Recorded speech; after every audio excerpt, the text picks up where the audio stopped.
Hello बच्चों, मैं Kamlesh Funtoosh fun में आपका स्वागत है।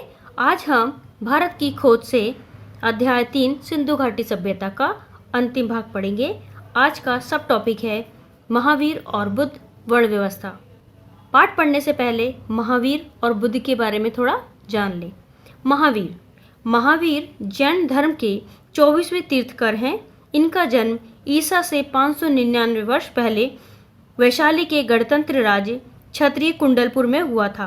30 वर्ष की आयु में महावीर ने संसार से विरक्त होकर राजवैभव त्याग दिया और संन्यास ले लिया था। गौतम बुद्ध का जन्म 563 ईसा पूर्व में लुम्बिनी वन में हुआ था। बचपन का नाम सिद्धार्थ था। ज्ञान की खोज में इन्होंने अनेक स्थानों का भ्रमण किया। गया नामक स्थान पर बोधि वृक्ष के नीचे उन्हें ज्ञान प्राप्त हुआ। बुद्ध ने 4 सत्य का सिद्धांत दिया है। बुद्ध ने 483 ईसा पूर्व में निर्वाण ले लिया था। आगे चलकर इनके बताया हुआ मार्ग बौद्ध धर्म कहलाया। महान सम्राट अशोक ने भी बौद्ध धर्म की दीक्षा ली थी। तो चलिए हम शुरू करते हैं। महावीर और बुद्ध वर्ण व्यवस्था। जैन धर्म और बौद्ध धर्म दोनों वैदिक धर्म से कटकर अलग हुए थे और उसकी शाखाएं थे, पर उन्होंने वेदों को प्रमाण नहीं माना। तमाम और बातों में सबसे बुनियादी बात यह है कि आदि कारण के बारे में वे या तो मौन हैं या उसके अस्तित्व से इनकार करते हैं। दोनों अहिंसा पर बल देते हैं और ब्रह्मचारी भिक्षुओं और पुरोहितों के संग बनाते हैं। उनके नजरिए एक हद तक यथार्थवादी और बुद्धिवादी हैं। जैन धर्म का एक बुनियादी सिद्धांत यह है कि सत्य हमारे दृष्टिकोण की सापेक्षता में होता है। इसमें जीवन और विचार में तपस्या के पहलू पर बल दिया गया है। जैन धर्म के संस्थापक महावीर और बुद्ध समकालीन थे और दोनों क्षत्रिय थे। बुद्ध की मृत्यु ईसा पूर्व 544 में 80 वर्ष की आयु में हुई और तभी बौद्ध संवत शुरू हुआ। इतिहासकारों ने बाद की तारीख यानी ईसा पूर्व 487 दी। अब अजीब संयोग है कि मैं ये पंक्तियाँ बौद्ध संवत 2488 की पहली तारीख को बैसाखी पूर्णिमा के दिन लिख रहा हूँ। बौद्ध साहित्य में लिखा है कि बुद्ध का जन्म बैसाख यानी मई जून के महीने में इसी पूर्णिमा के दिन हुआ था। इसी तिथि को उन्हें बौद्ध प्राप्त हुआ था और अंत में उनका निर्वाण भी इसी तिथि को हुआ था।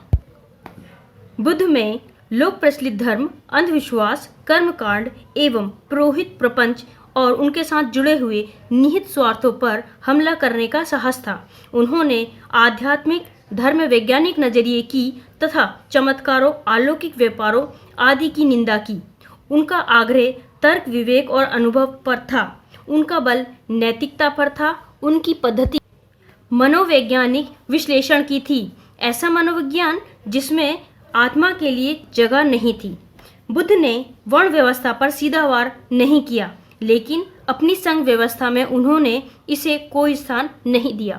यह विचित्र और महत्वपूर्ण बात है कि भारतीय इतिहास के लंबे दौर में पुरोहित प्रपंच और वर्ण व्यवस्था की कठोरता के विरुद्ध बड़े लोगों ने बार बार चेतावनी दी है। फिर भी धीरे धीरे वर्ण व्यवस्था का विकास और विस्तार हुआ। इसने भारतीय जीवन के हर पहलू को अपने शिकंजे में जकड़ लिया। जात के विरोधियों के बहुत से अनुयायी हुए, पर समय के साथ उनके समुदायों की अपनी अलग एक जात बन गई। जैन धर्म, जो अपने मूल धर्म के विरोध में खड़ा हुआ था, जात के प्रति सहिष्णु था और खुद उसने अपने को उसके अनुरूप बना लिया था। इसलिए आज भी यह जिंदा है और जारी है। तो लगभग हिंदू धर्म की एक शाखा के रूप में बौद्ध धर्म ने जाति व्यवस्था को स्वीकार नहीं किया। वह अपने विचारों और दृष्टिकोण में ज़्यादा स्वतंत्र रहा। अंततः वह भारत से बाहर निकल गया, गो कि भारत और हिंदूवाद पर उसका गहरा प्रभाव पड़ा। बुद्ध की शिक्षा। बुद्ध का संदेश उन भारतीयों के लिए बहुत नया और मौलिक था जो ब्रह्मज्ञान की गुत्थियों में डूबे रहते हैं। बुद्ध ने अपने शिष्यों से कहा, सभी देशों में जाओ और इस धर्म का प्रचार करो। इस धर्म में सब जातियां आकर इस तरह मिल जाती हैं जैसे समुद्र में नदियां। उन्होंने सबके लिए करुणा का, प्रेम का संदेश दिया, क्योंकि इस संसार में घृणाकांत घृणा से नहीं होता, घृणाकांत प्रेम से होता है। अतः मनुष्य को क्रोध पर दया से और बुराई पर भलाई से काबू पाना चाहिए। यह सदाचार और आत्मानुशासन का आदर्श था। युद्ध में भले ही कोई 1000 आदमियों पर विजय पा ले, पर जो अपने पर विजय पाता है, सच्चा विजेता वही होता है। मनुष्य की जाति जन्म से नहीं बल्कि केवल कर्म से तय होती है। उन्होंने यह उपदेश न किसी धर्म के समर्थन के आधार पर और न ईश्वर या परलोक का हवाला देकर दिया। उन्होंने विवेक, तर्क और अनुभव का सहारा लिया और लोगों से कहा कि वे अपने मन के भीतर सत्य की खोज करें। सत्य की जानकारी का अभाव सब दुखों का कारण है। ईश्वर या परम ब्रह्म का अस्तित्व है या नहीं, उन्होंने नहीं बताया। वे न उसे स्वीकार करते हैं न इनकार। यहाँ जानकारी संभव नहीं है, वहाँ हमें निर्णय नहीं देना चाहिए। इसलिए हमें अपने आप को उन्हीं चीज़ों तक सीमित रखना चाहिए जिन्हें हम देख सकते हैं और जिनके बारे में हम निश्चित जानकारी हासिल कर सकते हैं। बुद्ध की पद्धति मनोवैज्ञानिक विश्लेषण की पद्धति थी और इस बात की जानकारी हैरत में डालने वाली है कि अधुनातन विज्ञान के बारे में उनकी अंतर्दृष्टि कितनी गहरी थी। जीवन में वेदना और दुख पर बौद्ध धर्म में बहुत बल दिया गया है। बुद्ध ने जिन 4 आर्य सत्यों का निरूपण किया है, उनका संबंध दुख का कारण, दुख के अंत की संभावना और उसे समाप्त करने के उपाय से है। दुख की इस स्थिति के अंत से निर्वाण की प्राप्ति होती है। बुद्ध का मार्ग मध्यम मार्ग था। यह अतिशय भोग और अतिशय तप के बीच का रास्ता है। अपने शरीर को कष्ट देने के अनुभव के बाद उन्होंने कहा, जो व्यक्ति अपनी शक्ति खो देता है वह सही रास्ते पर नहीं बढ़ सकता। यह मार्ग आर्यों का अष्टांग मार्ग था। सही विश्वास, सही आकांक्षाएं, सही वचन, सही आचरण, जीवन यापन का सही ढंग, सही प्रयास, सही विचार और सही आनंद। बुद्ध ने अपने शिष्यों को वही बात बताई जो उनके विचार से वे समझ सकते थे और उनके अनुसार आचरण कर सकते थे। कहा जाता है कि एक बार उन्होंने अपने हाथ में कुछ सूखी पत्तियां लेकर अपने प्रिय शिष्य आनंद से पूछा कि उनके हाथ में जो पत्तियां हैं उनके अलावा भी कहीं कोई है या नहीं। आनंद ने उत्तर दिया, पतझड़ की पत्तियां सब तरफ गिर रही हैं और वे इतनी हैं कि उनकी गणना नहीं की जा सकती। तब बुद्ध ने कहा, इसी तरह मैंने तुम्हें मुट्ठी भर सत्य दिया है, किंतु इसके अलावा कई हजार और सत्य ऐसे हैं जिनकी गणना नहीं की जा सकती। बुद्ध कथा। बुद्ध की वह संकल्पना जिसे प्यार से भरे अनगिनत हाथों ने पत्थर, संगमरमर और कांसे में ढालकर आकार दिया, भारतीयों के विचारों की समग्र आत्मा की या कम से कम उसके एक तेजस्वी पक्ष का प्रतीक है। कमल के फूल पर बैठे हुए शांत और धीर, वासनाओं और लालसाओं से परे, इस संसार के तूफानों और संघर्षों से दूर, वे इतनी दूर पहुंच से इतने परे मालूम होते हैं जैसे उन्हें पाना असंभव हो। लेकिन जब हम उन्हें दोबारा देखते हैं तो उनकी आकृति जीवन शक्ति से भरी जान पड़ती है। युग पर युग बीतते जाते हैं पर बुद्ध हमसे बहुत दूर नहीं मालूम होते। उनकी वाणी हमारे कान में धीमे स्वर से कहती हैं कि हमें संघर्ष से भागना नहीं चाहिए, बल्कि शांत दृष्टि से उनका मुकाबला करना चाहिए तथा जीवन के विकास और प्रगति के और अवसरों को देखना चाहिए। बुद्ध के बारे में सोचते हुए आज भी हम एक जीती जागती थर्राहट पैदा करने वाली अनुभूति से गुजरते हैं। उस राष्ट्र और जाति के पास निश्चय ही समझदारी और आंतरिक शक्ति की गहरी संचित निधि होगी जो ऐसे भव्य आदर्श को जन्म दे सकती है। आगे चंद्रगुप्त और चाणक्य, मौर्य साम्राज्य की स्थापना। चंद्रगुप्त मौर्य। चंद्रगुप्त मौर्य भारत के महान सम्राट थे। पूरे भारत को एक साम्राज्य के अधीन लाने में सफल रहे। चाणक्य चंद्रगुप्त मौर्य के महामंत्री थे। वे कौटिल्य के नाम से भी विख्यात हैं। वे तक्षशिला के आचार्य थे। उन्होंने नंदवंश का नाश करके चंद्रगुप्त को राजा बनाया।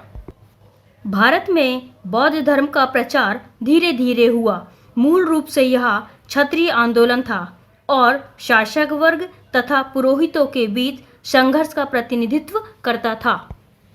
पश्चिमोत्तर प्रदेश पर सिकंदर के आक्रमण से इस विकास को आगे बढ़ाने में विशेष मदद मिली और दो ऐसे विलक्षण व्यक्ति सामने आए जिन्होंने बदलती हुई परिस्थितियों का लाभ उठाते हुए उन्हें अपनी मर्जी के मुताबिक ढाल लिया। ये थे चंद्रगुप्त मौर्य और उनके मित्र मंत्री और सलाहकार चाणक्य। इन दोनों का मेल बहुत कारगर साबित हुआ। दोनों मगध के उस शक्तिशाली नंद साम्राज्य से निकाल दिए गए थे जिसकी राजधानी पाटलिपुत्र या आज का पटना थी। दोनों पश्चिमोत्तर प्रदेश में तक्षशिला गए और उन यूनानियों के संपर्क में आए जिन्हें सिकंदर ने वहां नियुक्त किया। चंद्रगुप्त की भेंट खुद सिकंदर से हुई थी। चंद्रगुप्त और चाणक्य ने राष्ट्रीयता का पुराना पर चिर नवीन नारा बुलंद करके विदेशी आक्रमणकारियों के विरुद्ध लोगों को उत्तेजित किया। यूनानी सेना को खदेड़कर तक्षशिला पर अधिकार कर लिया गया। राष्ट्रीयता की पुकार सुनकर बहुत से लोग चंद्रगुप्त के साथ हो गए और उन्हें साथ लेकर चंद्रगुप्त पटना तक पहुंच गया। सिकंदर की मृत्यु के 2 ही वर्ष में उसने पाटलिपुत्र पर अधिकार करके मौर्य साम्राज्य की स्थापना की। लिखित इतिहास में पहली बार एक विराट केंद्रीय राज्य की स्थापना हुई। पाटलिपुत्र इस महान साम्राज्य की राजधानी थी। यह नया राज्य था कैसा? सौभाग्य से हमें इसका पूरा ब्यौरा मिलता है, भारतीय भी और यूनानी भी। एक विवरण सिल्यूकस के राजदूत मेगास्थनीस ने छोड़ा है और दूसरा कौटिल्य का अर्थशास्त्र, जो कहीं अधिक महत्वपूर्ण राजनीति शास्त्र है और उसी समय की रचना है। कौटिल्य चाणक्य का ही दूसरा नाम है। वह हर दृष्टि से बड़ा आदमी था, बुद्धिमानी में भी और कर्मठता में भी। इस युग के बारे में एक प्राचीन भारतीय नाटक है मुद्रा राक्षस। इस नाटक में चाणक्य की तस्वीर उभरती है, साहसी और षड्यंत्री, अभिमानी और प्रतिशोधी, जो न कभी अपमान को भूलता है न अपने लक्ष्य को ओझल होने देता है। दुश्मन को धोखा देने और पराजित करने के लिए वह हर तरीके का इस्तेमाल करता है। वह साम्राज्य की बागडोर हाथ से संभाले रहता है और सम्राट को स्वामी की तरह नहीं बल्कि एक प्रिय शिष्य की तरह देखता है। अपने जीवन में वह सादा और तपस्वी है।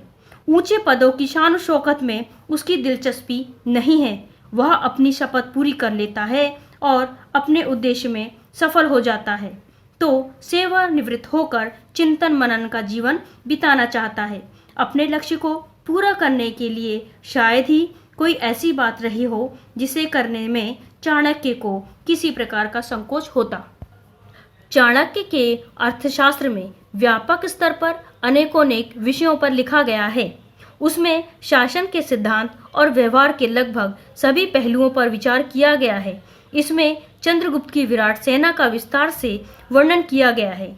चाणक्य का कहना है कि केवल संख्या से कुछ नहीं होता, अनुशासन और उचित नेतृत्व के अभाव में वे बोझ बन जाते हैं। इसमें रक्षा और किलेबंदी के बारे में भी बताया गया है।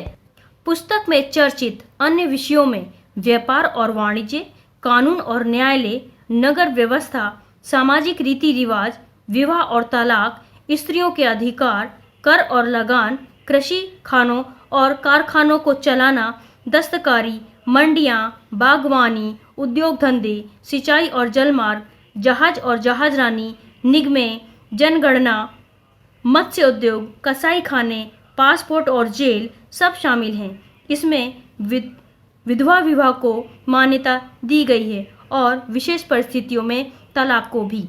अपने राज्याभिषेक के समय राजा को इस बात की शपथ लेनी पड़ती थी कि वह प्रजा की सेवा करेगा। उसका सुख उसकी प्रजा के सुख में है, उसकी खुशहाली में है। वह उसी को अच्छा समझेगा जो उसकी प्रजा को अच्छा लगेगा, उसे नहीं जो खुद को अच्छा लगे। यदि राजा उत्साही होगा तो प्रजा समान रूप से उत्साही होगी। सार्वजनिक कामकाज राजा की मर्जी के मोहताज नहीं होते, उसे खुद हमेशा इनके लिए तैयार रहना चाहिए। यदि कोई राजा अनीति करता है तो उसकी प्रजा को अधिकार है कि उसे हटाकर किसी दूसरे को उसकी जगह बिठा दे। अशोक कौन थे? अशोक का जन्म पाटलिपुत्र में हुआ था जो आज का पटना है। अशोक बिंदुसार और रानी धर्मा के पुत्र थे। अशोक 273 ईसा पूर्व में भारत के महान साम्राज्य के उत्तराधिकारी बने। उन्होंने संपूर्ण भारत को एक शासन व्यवस्था में लाने का प्रयास किया। उन्होंने कलिंग में भीषण नरसंहार किया, जिसके बाद उन्हें बहुत ग्लानि हुई और उन्होंने बौद्ध धर्म ग्रहण कर लिया। युद्ध करने बंद कर दिए, कई इमारतों का निर्माण किया और 41 साल शासन करने के बाद ईसा पूर्व 232 में अशोक की मृत्यु हो गई। अशोक 273 ईसा पूर्व में अशोक इस महान साम्राज्य का उत्तराधिकारी हुआ। इससे पहले वह पश्चिमोत्तर प्रदेश का शासक रह चुका था, जिसकी राजधानी विश्वविद्यालय की नगरी तक्षशिला थी। उस समय साम्राज्य के भीतर भारत का बहुत बड़ा भाग आ गया था और उसका विस्तार मध्य एशिया तक हो चुका था। केवल दक्षिण पूर्व और दक्षिण का एक भाग उसके अधिकार क्षेत्र में नहीं आ पाए थे। संपूर्ण भारत को एक शासन व्यवस्था के महत्व इकट्ठा करने के पुराने सपने ने अशोक को प्रेरित किया और उसने तत्काल पूर्वी तट के कलिंग प्रदेश को जीतने की ठान ली। कलिंग के लोगों के बहादुरी से मुकाबला करने के बावजूद अशोक की सेना जीत गई। इस युद्ध में भयंकर कत्लेआम हुआ। जब इस बात की खबर अशोक को मिली तो उसे बहुत पछतावा हुआ और युद्ध से विरक्ति हो गई।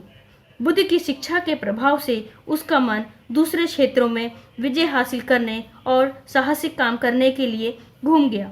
अशोक के विचारों और कर्मों के बारे में हमें फरमानों से जानकारी मिलती है, जो उसने जारी किए और जो पत्थर और धातु पर खोदे गए। ये फरमान पूरे भारत में फैले हैं और अब भी मिलते हैं। कलिंग को साम्राज्य में मिलाए जाने के ठीक बाद ही महामहिम सम्राट ने धर्म के नियमों का उत्साहपूर्वक पालन, उन नियमों के प्रति प्रेम और उसको अंगीकार करना आरंभ कर दिया। उनके एक फरमान में कहा गया है कि अशोक अब आगे किसी प्रकार की हत्या या बंदी बनाए जाने को सहन नहीं करेगा। कलिंग में मरने और बंदी बनाए जाने वाले लोगों के 100वें 1000वें हिस्से को भी नहीं। सच्ची विजय कर्तव्य और धर्म पालन करके लोगों के हृदय को जीतने में है। फरमान में आगे कहा गया है, इसके अलावा यदि कोई उनके साथ बुराई करेगा तो उसे भी जहाँ तक संभव होगा महामहिम सम्राट को झेलना होगा। महामहिम सम्राट की यह आकांक्षा है कि जीव मात्र की रक्षा हो, जिसमें आत्मसंयम हो, उन्हें मन की शांति और आनंद प्राप्त हो। एक अद्भुत शासक ने, जिसे आज भी भारत और एशिया के बहुत से दूसरे भागों में प्यार से याद किया जाता है, अपने आप को बुद्ध की शिक्षा के प्रचार में, नेकी और सद्भाव के काम में तथा प्रजा के हित के लिए सार्वजनिक कार्यों के प्रति समर्पित कर दिया।